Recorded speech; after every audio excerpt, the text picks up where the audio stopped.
환자가 실명하는 건 맞습니다. 하지만 실명의 확률이 3% 이하거든요. 동일한 환자들이 원래 증상이 없어요. 초기에는 증상이 전혀 없거든요.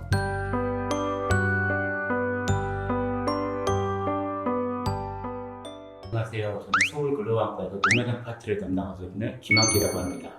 오늘은 동맥경에 대해서 궁금하신 5가지 질문에 대해서 제가 답변드릴 예정입니다.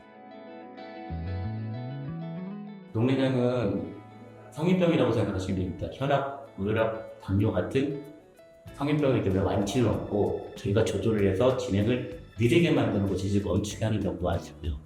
시신경이 생기는 병이기 때문에 신경은 치료가 되는 게 아니기 때문에 안압을 조절해서 안정화시키는 거지 완치는 없습니다.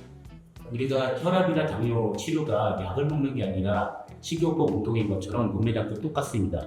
동맥약 약물 치료는 안정화를 시켜서 진행을 느리게 하는 거지 치료가 되는 게 아니기 때문에 식사 조절하시고 운동하시고 스트레스 받지 마시고 안과이기 때문에 가까운 거 많이 공부 안 하시겠지 동맥약 치료의 가장 중요한 점입니다.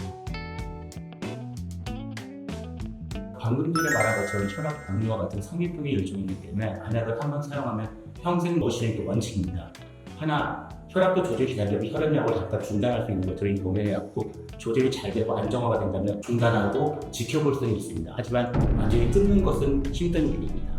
동맥약은 성인병이기 때문에 안약을 계속 잘 드셔야 돼요. 동맥약 안약이 종류가 되게 많거든요. 혈압약도 종류가 많고 종류가 많은데 환자의 특성과 적응에 따라 약을 정확하게 한번 정하면은 써야 되는데 기본적으로 동맥약들은 합병증이 좀 많아요. 수증력도 강하게 되고 눈이 아픈 사람도 많고 알러지 반응도 잘 일어나고 그렇기 때문에 한 가지 약물에 적응을 해서 잘 적응하시면 꽤 오래 가지만 그렇지 않다면 중간에 다른 약으로 바꿔야 될 수도 있고요. 적응 못해가지고 결국 수술까지 가야 돼요. 안약을 써서 안약을 떨어뜨려야 되는데 약을 못 쓰는 상황이 된다면 약을 안 쓰고 수술로 해서 안약을 떨어뜨리는 방법을 사용할 수도 있고요. 수술을 한다 하더라도 나중에 다시 수술이 합병증이 생기고 그러면 안약을 다시 쓰거나 재수술을 해야 되는데 완치는 없는 게 대단합니다. 그렇죠. 동맥경 환자가 실명하는 건 맞습니다. 하지만 실명의 확률이 3% 이하거든요. 우리가 당뇨 환자들이 걸리면 당뇨병들은 다 이렇게 다리 자르는 건 아니지 않습니까? 맞죠? 동맥약이 실명하는 확률은 되게 적습니다. 관리를 잘하면 실명까지는 안 가는 거고 관리를 못하거나 너무 늦게 발견된다면 실명까지도 감수해야 되는 상황입니다.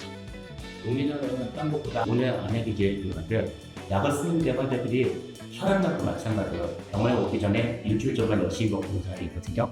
오히려 안약도 평소에 귀찮아서 안 쓰다가 하루에 한 번 쓰는 안약, 하루 2번 쓰는 안약, 하루에 3번 쓰는 안약까지 있을 수 있는데 횟수를 정확히 잘 지켜 조절이 잘 되는 거지 까먹거나 빼먹거나 그래도 병원에 오기 전만 있는 분들은 안약도 조절이 되는 것 같은데 시야는 자꾸 나빠지는 경우가 꽤 많거든요.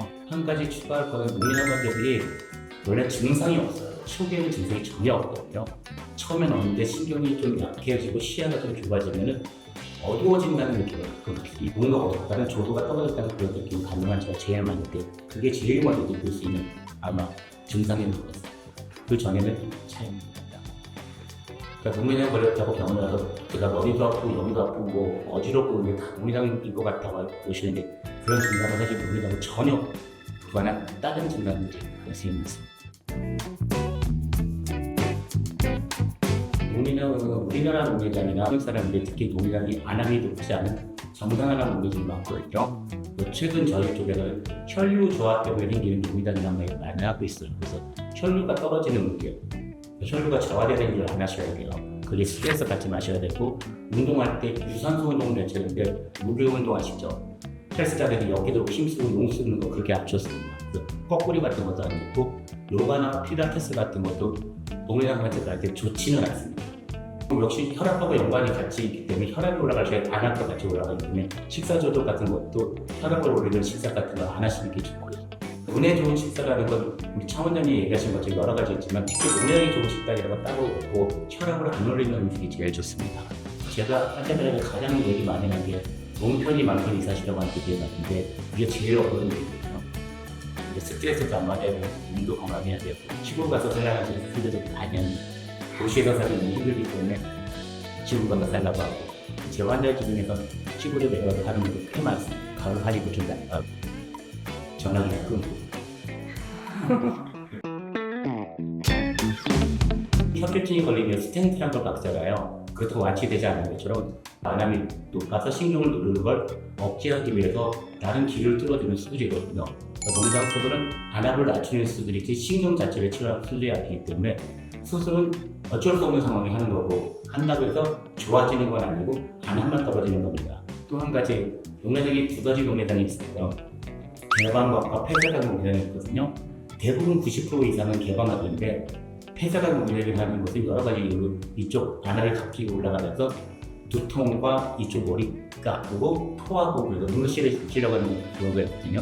그럼 갑자기 여러 가지 요인이 생기는 건데 그런 농내장은 레이저 같은 거에서 치료를 해야 되는 거고 대신에 그런 농내장은 신경손상은 빨리 치료하면 오히려 덜 생기고 안과의 중풍 같은 거라고 생각하시면 돼요. 개방각 농내장 안과의 보호라기고 폐쇄각 농내장은 안과에 생긴 중풍같이 갑자기 퍽 와가지고 쓰러지고 특히 폐쇄각 농내장이 있는 환자들 정신과 약이나 그들 약 쓸 때 굉장히 주의를 해야 됩니다. 그런 약들이 폐쇄각 농내장을 유발시킬 수 있는 원인이기 때문에 안과에서 이게 개방각인 뜻을 이게 알고 있고 쓰지 않으면 가장 문제점이 생길 수 있다는 걸 주의하셨으면 좋겠습니다.